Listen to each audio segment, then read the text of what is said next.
علمه البيان الشمس والقمر علمه البيان الشمس والقمر بحسبان أيوة علمه البيان غن عنه الفراق وغن عنه الفراق والتفت الساق بالساق إلى ربك يومئذ المساق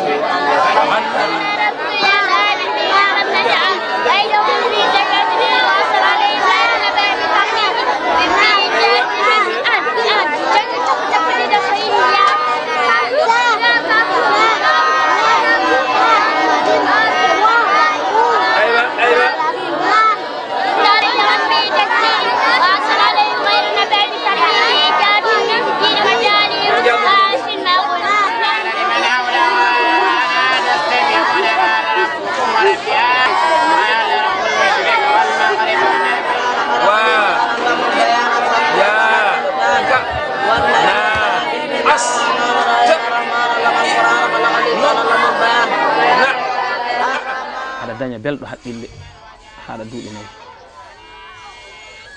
aɗa dañƴa neɗɗo hakkundejo yaha duuɓi joyi ko haqqillaji tan aɗa daña kadi mettude haqqille duuɓi jeetati ɗon heewi haadde kono noon zaman hannde o neɗɗo wiyata duuɓi jeeɗiɗi ko cukalel aɗa yaha 4 ans dow duuɓi 14 ans walla 15 ans ni naata jangde walla 10 ans walla 12 ans ala ɗo fawi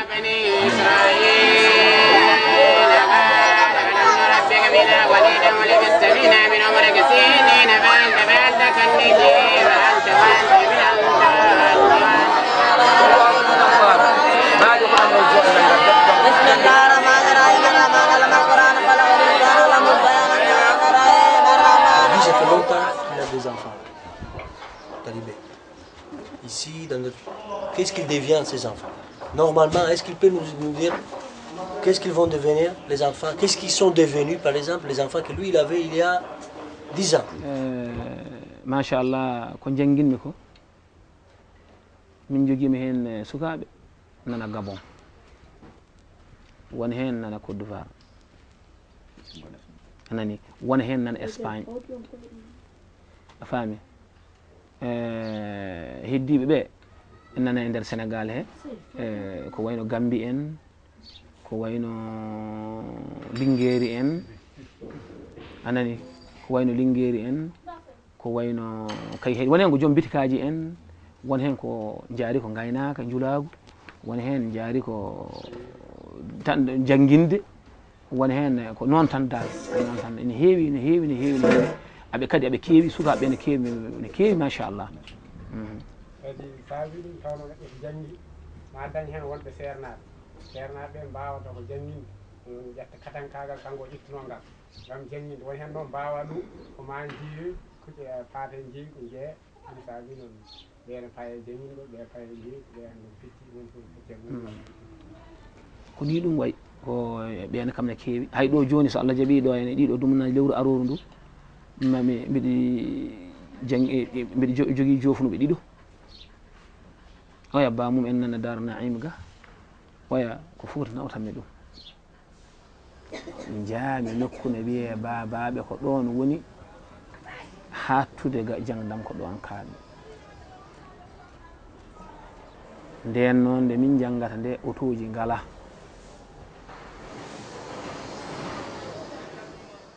yimɓe jarata ko koyɗe on saaha woodi ko autoji ne mbiye pasasuji walla transiluji ko ɗin goodi min meeɗa jolde oto ɗanɗe amen ɗe fof min meeɗa jolde oto koyɗe tan min jarata ha min jottoyoɗo min cohloyade fof kadi nden jangde nden so almudo naati jangde yahata yeloyo yelo subaka subaka ne ana ina waɗi jelari laabi ɗiɗi sa yeloyima subaka jeloɗa ndiyam fayande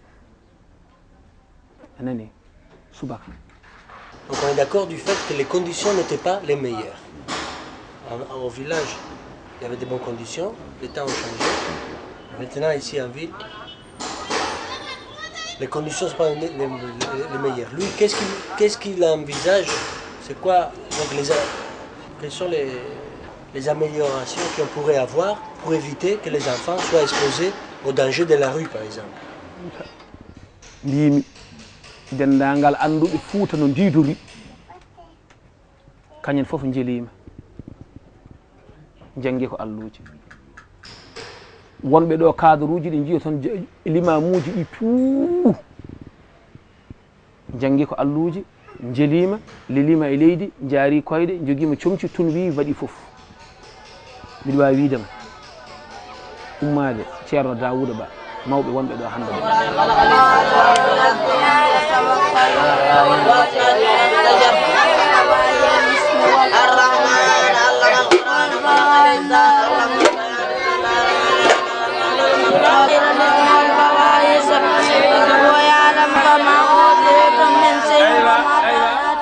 ɓen noon janggan yelotonoɓe fotuji ɓe nawno ɓeɗon ko ɓen goni almamuji ɗo hande ɓen goni anduɓe ɗo hande ala ko bonnanduɓen haydara dafaka haydara yelinoma ko aɓeni on jiiɓe de aɓeni eywa ko ɗum woni ko jinnomi haalandema affaire ɗum minen noon so neɗɗo wi amin itta ɗum ɗon sirru gonɗo hen o iwata kadi on sirru kadi ɓe gandata ɓe jogorani kadi andude mi haalanma koye ɓe gandata ɓe jogorani kadi andude.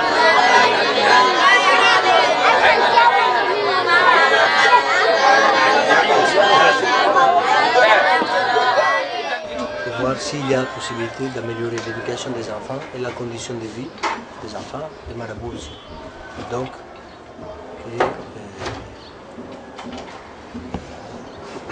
on va essayer de faire un chemin ensemble, mais que pour nous c'est important de faire plutôt avoir des projets, pas seulement donner l'argent. Parce que donner l'argent après, ça passe.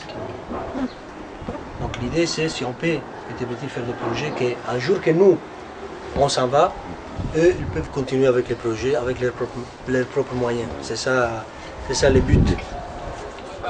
Il a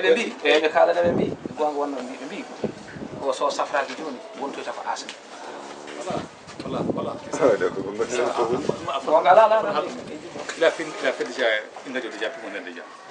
Il dit qu'à long terme, ouais. Si le cause ne sonne pas, il aura un asthme.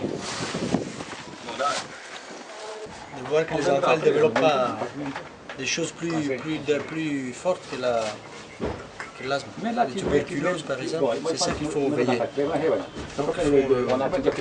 ala wona ɗum hoyima oyi wonde ɗum ɗo joni omona fuɗe début asthme oyi kanko o holi joni o hoto ɗum yaade kadi ni woɗɗoya walla wona hay makko kanko ni e sukaɓe ɓe foof ni so ƴeewaka no feewi walla sa toppitaka no feewi tuberculose ga are mumen esa fami ɓuura bonde kadi oyi wonde koko ɓooyata ko safraka ene wawi jibino goɗɗum wayno tuberculose en oyi ɗum ko ɗum o holi kanko ni.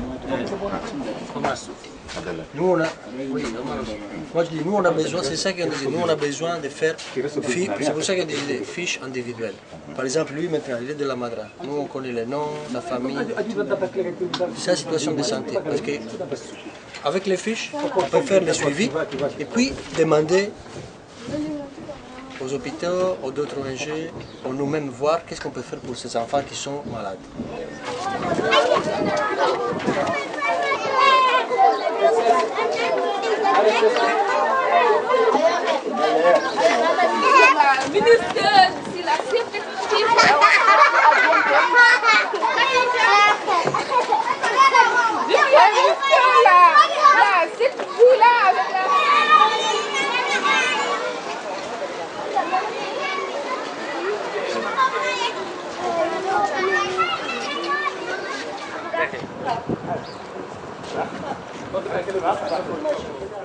Les éducateurs doivent d'abord entamer des démarches auprès de l'imam de la mosquée à sensibiliser, pour ensuite fixer avec lui le jour, de préférence les vendredis au cours de l'heure-midi de 14h.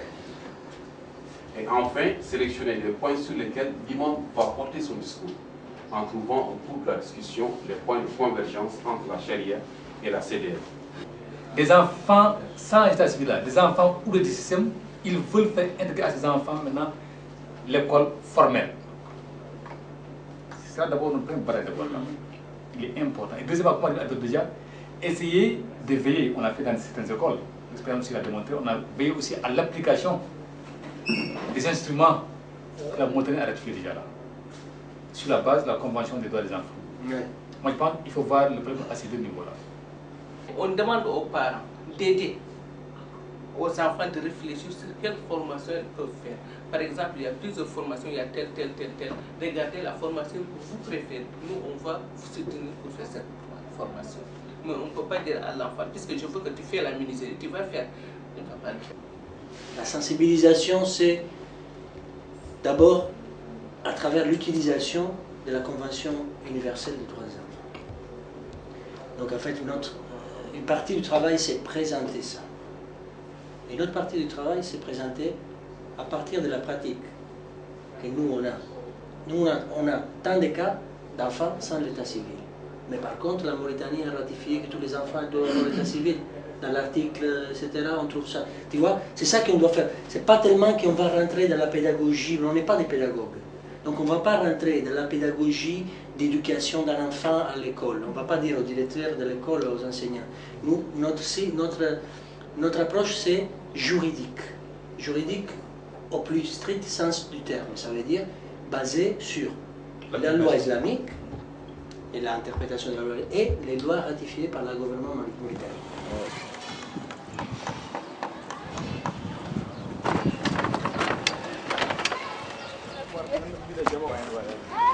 En bas, à gauche, un peu de bouche, ça signifie que il est comme bouge, il y a.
Ja cewɗo jangal mum nde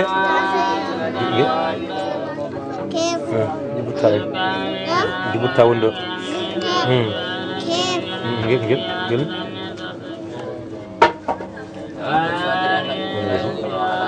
wande dari wutaji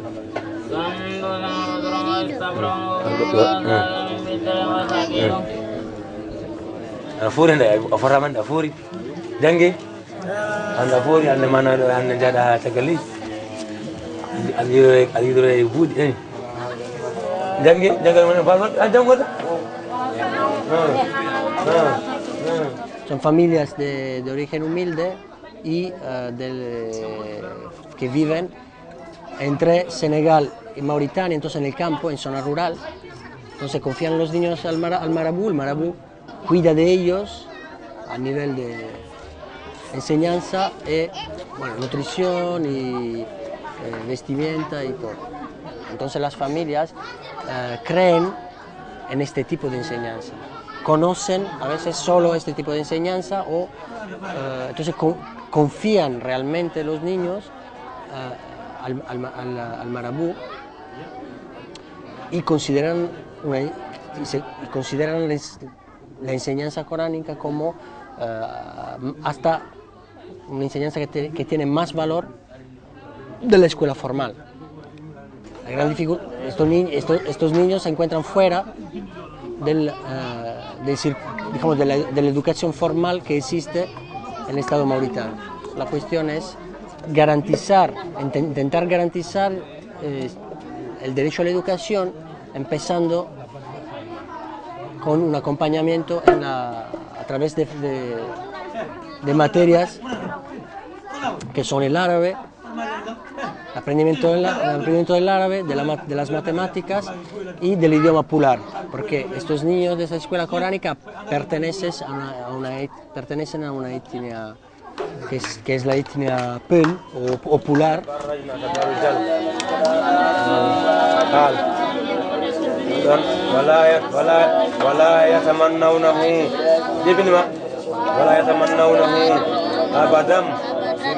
Aspecto más deleterio de la enseñanza de escuelas coránicas Peul en Nouakchott es que vive de los recursos que los niños encuentran en la calle. Entonces los niños al final son niños mendigos, porque por una parte del día hay justamente la enseñanza tradicional del Corán, y la otra parte del día se encuentran en las calles de Nouakchott pidiendo limosna, en moneda o en bienes de consumación, por ejemplo, comida, arroz. El problema es que el niño se encuentra entonces expuesto a los riesgos, al riesgo de vivir una parte de su día en la calle. No se trata solamente de tutelar por la educación de los niños, el derecho a la educación de los niños, pero también el derecho, lo que en la Convención Internacional de Derechos del Niño es el derecho a la salud. Después de haber trabajado años en cooperación en países en vía de desarrollo, necesitaba, por un lado, conceptualizar la experiencia en el terreno, y por otro lado, ver dónde la academia y los estudios científicos estaban llevando la reflexión sobre la relación entre el mundo occidental y los países que se definen en vía de desarrollo. Y entonces me acerqué al departamento de antropología, porque en estos años de trabajo del terreno me di cuenta que la antropología era justamente una disciplina que toma en cuenta todos los aspectos de la evolución de las sociedades, de la economía, al derecho, a la cultura. Entonces, después de años de trabajo de terreno, me di cuenta que la intervención, cuando se trabaja en estos países, todos los aspectos se tienen que tener en cuenta. La universidad tiene que garantizar un poco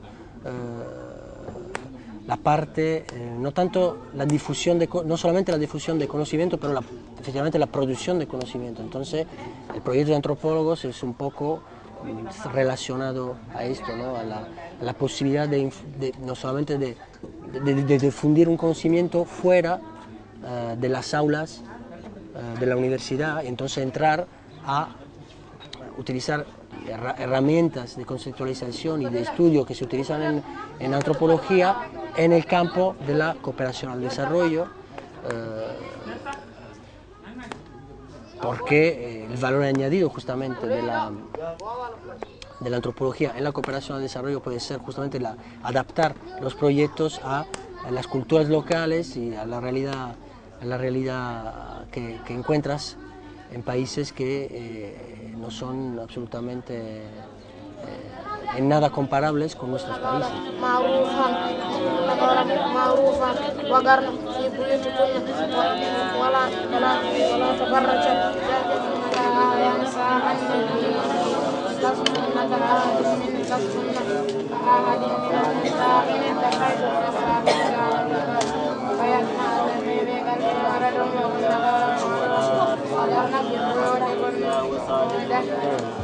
Nunara.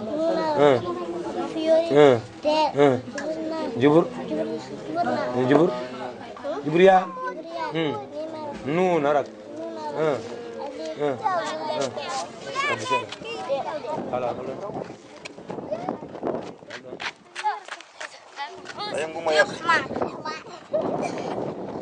Arba ma yarafi.